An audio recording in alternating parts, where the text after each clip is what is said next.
All right, it's 2 o'clock by my timepiece here. So welcome everybody to a show we're calling Show Me Online Teaching, where our goal is to provide practical ideas for online teaching and learning.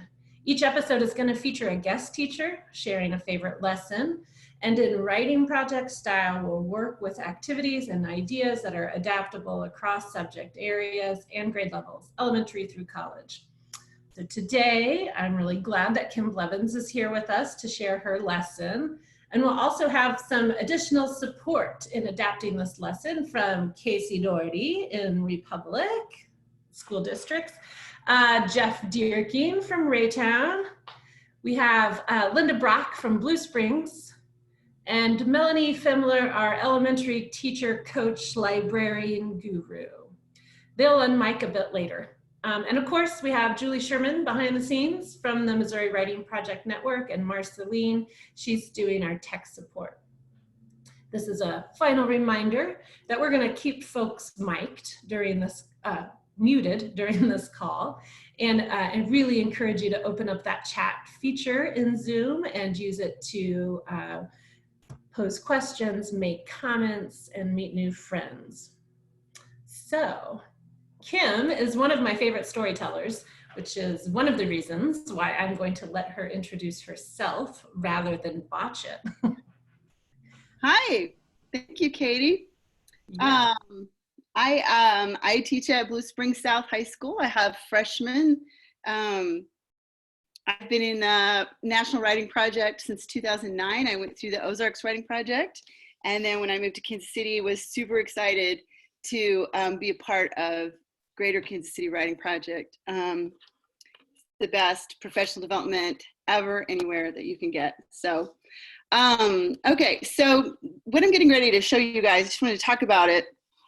My students back in last November chose a topic. We went through some brainstorming and some different activities, and they chose a topic that they are fascinated with or curious about or want to learn more about, and we're calling it project-based learning. Now we haven't gotten very far along with it as far as I wanted. One of the things I love about writing project stuff is that you show the glitches and you show the real world stuff, and you guys know, I'm sure, that everything doesn't always go how you want. But what this lesson is looking at a creative nonfiction article and analyzing it and seeing what the writer did, kind of picking it apart, and then learning from that to try to use it in their own writing about their own subject. So all my students already have a subject, so that's a little different for you guys today. And we've already done a little bit of writing with their creative nonfiction article that they're going to do about their subject, but not very much. So we're really just still learning about it. Okay, so Julie, if you want to pull the article up, we can look at that now. So I was looking through the New York Times. I wanted to find a good piece of writing to use. And so I found, oh, now I'm going to learn how do I make this? Because I want to be able to see my copy. I guess I can follow along with yours. Okay. Okay, so what this is an album review. A rapper, Lil Uzi Vert, came out with a new album, March 20th, I believe it is. And so, yeah, I'm kind of playing on, this is a rapper, and there's some buy-in, maybe from a lot of the freshmen. So I was gonna read this to you. And what I would like for you to look for and jot down are some powerful phrases. Some phrases that that you think are good, that show creative usage of words that communicates information. This is literally what I was going to do in the classroom last week. I had found the article and had it ready to go on Teams for students to read. We would have read it in the classroom, and they would have used their notebooks to jot things down and share with each other. So when I took it to Teams, you guys will see that today, how that's a little bit different for Teams. So let's look at this article, and what I'll ask you to do then is jot down powerful phrases. Lil Uzi Vert, a hip hop star beyond gatekeepers. Lil Uzi Vert, perhaps the defining rap star of the past few years, is a cipher, a whirlwind, an alien, an accident of history, a chemical recombination of what hip hop success sounds like, looks, and maybe most importantly, feels like in an era in which the old gatekeepers have been all but sidelined. Breakout hits, one or two. Radio, not so much. Promotional dog and pony show, as if. For the straight to the internet, I can't see. It's hard for me to see this.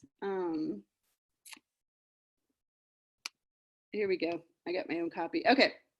For the straight to the internet age, he is an unmediated presence, a tough talker, an in the clouds dreamer, a visual eccentric who deploys mystery to his advantage. He's as thrilling in the shadows as in the spotlight. Few artists in any genre inspire more fervor, more devotion, more curiosity, more exuberant joy. It's been 3 years since his last album, but raucous festival performances, occasional bursts of social media activity, and an online black market in leaked songs reinforce his fame. He is a rapper far more successful than the sum total of his hits. The release of his long-awaited second studio album, Eternal Atake, followed a week later by the deluxe edition, subtitled Love vs. World 2, with a whole new album's worth of songs, is a relief. Finally, a new data dump. Eternal Atake topped the Billboard chart with the most streams for any album since 2018 this week, with numbers for deluxe edition included. It holds strong at #1. Of the rap surrealists of the last few years, Young Thug, Playboy Carti, Gunna, and so on, Uzi is perhaps the most pointed, the most familiar with the structuralists who preceded him, and the one who still harbors affection for them. The sometimes blistering, sometimes disorienting Eternal Atake resolves these interests. It is part old-fashioned bluster, part flamboyant style exercise, all rowdy thrill. As ever, Uzi's rapping voice is a whimsical chirp. His melodic approach borrows from pop punk and R&B, as well as the digitally decaying style popularized by Lil Wayne in the late 2000s. Though in a couple of places here, he appears to lean back from the affectation, rapping with a more conventional tone. And the production throughout is anarchic. Video game and anime soundtracks, plenty of rough-edged low end, the occasional elegiac pop flourish. His lyrics rely on variations on a handful of themes, the particularities of his escapades, the ease of relieving other men of their girlfriends, his enemies, how proximate his enemies are. Occasionally, how he talks about these things is surprising. I look the moon in its face, me and the moon relate, is as psychedelic as any Jim Morrison musing. Now, statistically, I can't win every time, but you know the score, probably like 10-3, is a strikingly specific admission of humanity. Now, if you look at the actual article online, I pulled a couple of lines off that I would have left alone in the classroom, but since it's going online, I did take a couple of lines off. So in case you're wondering about that. All right, so what I'd like for you to do is to take a couple of those phrases that you like. Hopefully you jotted some down.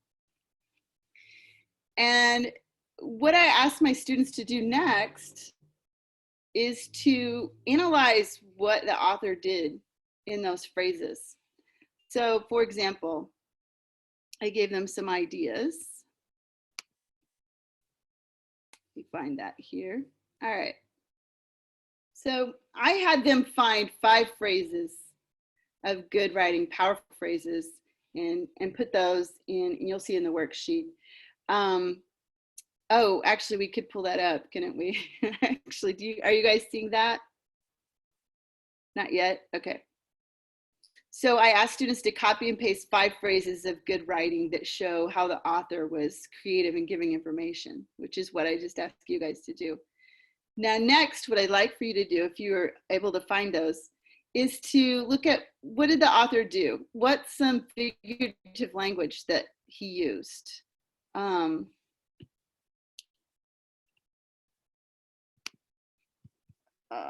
Okay, there we go.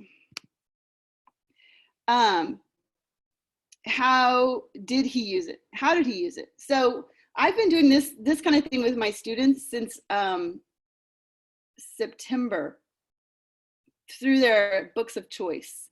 So a couple of times a week, they would have to find phrases in their books of choice, and they would have to read as a writer, which I believe is from Penny Kittle. I think I stole that from Penny Kittle. And so they've kind of been used to doing this kind of thing. So I asked them to look at the figurative language. What did the author use? How did he use it? What was the purpose of it? How did it move the writing along? Or why did he do it that way? How did it make it more interesting? They could consider figurative language, sounds of the words, repetition, poetry, imagery, anything like that. So what I'd like to do now is to give you guys a chance to take a couple of phrases and to do this analyzation where you pick it apart a little bit, pick your phrase and think about what the author did and how he did it. And then that's what I would like to give you guys a few minutes to do, and then start putting those in the chat. So let me set my timer and maybe 2 minutes. We'll see how 2 minutes goes.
Okay, I can see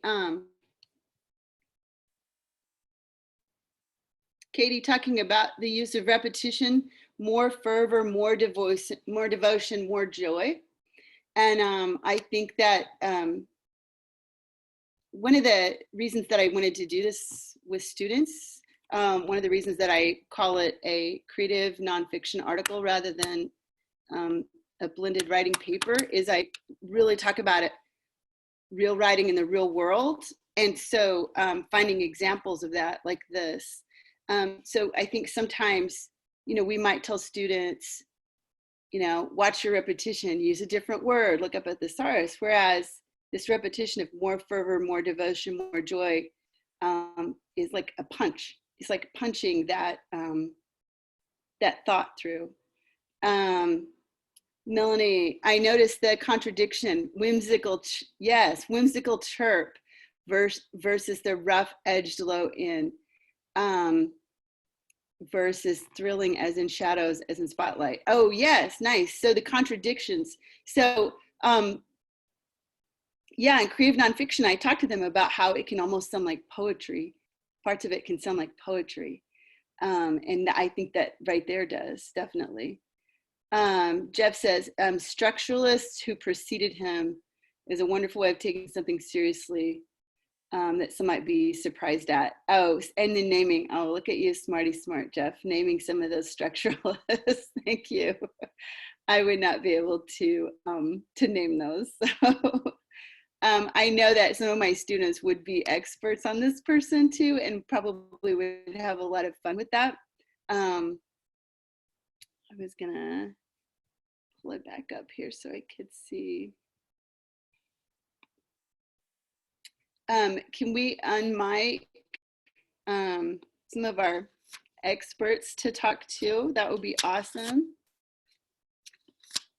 Well, Kim, I had a question. I'm really curious. Someone even made comments about the voice is a whimsical chirp. I mean, this idea of really clear and concise language that we're using.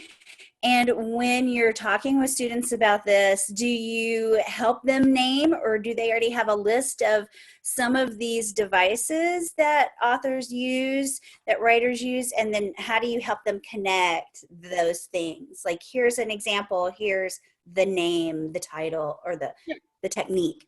Okay. Like I said, in my classroom, we've been doing this with their books of choice in September. So we have developed that list already throughout the year. So they're used to doing this. Yeah, so, right. So we've been doing that for months, where we talk about, oh, what did they use here? Oh, they used personification. They used an extended metaphor here. Let's look at the sounds of these words. Let's look at alliteration. This is alliteration. So yeah, they've had that list all year and have been using it. And yes, I do make them name that so I'll expect to see when they, oh, that's my timer to shut up. I'll expect to see that when they write the analyzation, that they'll name it. And I probably should have said that. They know to do that, and I should have put that in the worksheet for you guys. So no, it's great. I love it. Yeah. As I was reading it, I was thinking about some ways to like modify for different grade levels. I know you said you teach 9th grade. And Amy on here had the question about, how do I modify this for 6th grade? And I was really thinking of, we can find reviews that are, that 6th grade students could read, right? This is chopped full of music language. Even that term structuralist that Jeff brought up, I thought, I would have to maybe stop and talk about that, or what does that mean in context? And I could see this being a great example of like tier 3 vocabulary.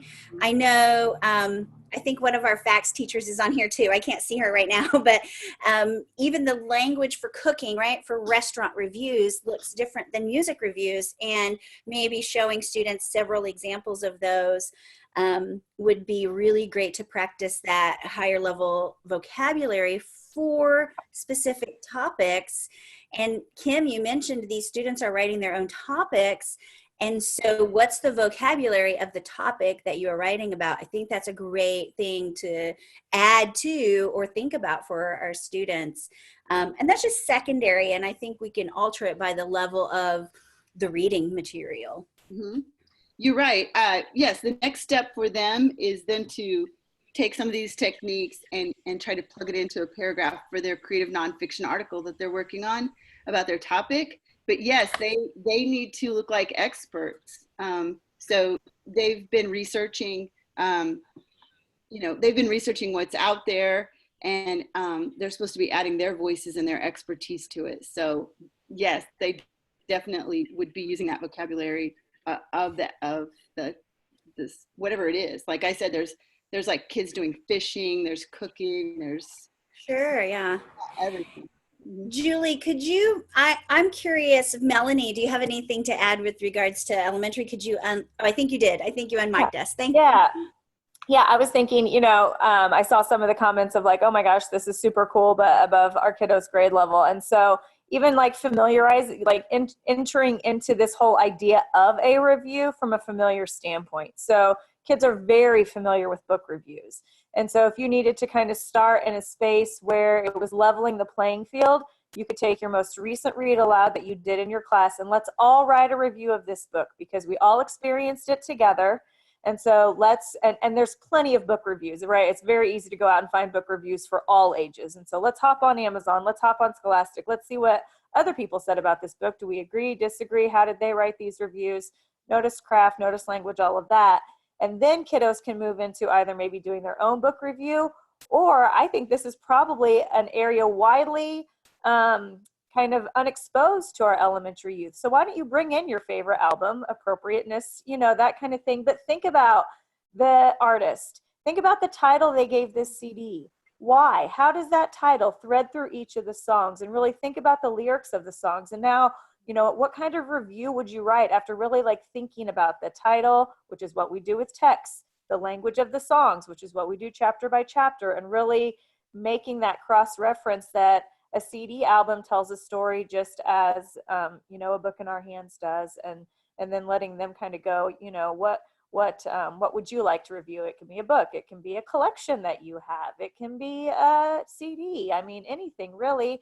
And really, we can anchor all of this down into opinion writing, right? This is how I feel about a specific thing, and I'm trying to convince people to do it. And so I think it's a great approach because I feel like in elementary, we have like really that we have to push hard for creative writing, right? We have to push hard to think about what it looks like to write an opinion outside of the 5-paragraph essay and so I think this captures that. I think we can hit those standards in a creative way and in a way that really expands kiddos' thinking, to a new concept or content that they've curated and picked themselves and not necessarily teacher fed. So I was also thinking about some other ways that you might adapt this for maybe younger students, but also maybe just students who are struggling a little more with language, or maybe our CWC classes. And I would say I would probably start at the sentence level, looking at sentence study, and then grow that to paragraph study, then grow that to that part to whole. How does this go into a whole short essay of some kind? I was also thinking about my book club, just had a conversation this weekend about The Water Dancer. And we were talking about all the ways that there were contrasts in the language. There's the very grim historical accuracy, and then the lyrical, beautiful language of the mysticism. And I thought, oh my gosh, that would be a great way to have kids talk about books too, just focusing on contrast. So that literally just came to me as we were writing. And I thought that was a great adaptation. So Jeff, do you want to address the things that they said about showing the screen?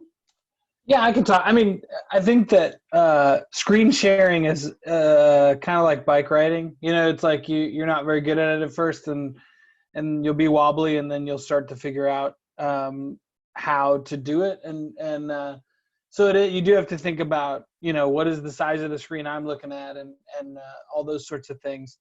But also sometimes screen sharing is not as good as document sharing, right? That like sometimes you may want to stick kids into, for example, Kim's document that is a Google Doc. It might be easier to share the link in a chat on a Zoom and say, let's all go to that, but stay in the Zoom. So now we're looking at sort of both at the same time. So sometimes when I'm looking at a text like that, especially if I want kids to be able to go back through it myself and pull things out, I'm going to share a link in the chat, send them to it rather than sharing my sharing my screen partially because I mean, I'm assuming people are all about the same. And when I'm looking at a shared screen like that, I'm constantly clicking on it, trying to scroll it myself, and then like getting frustrated because I can't do it. The other thing I was thinking about too is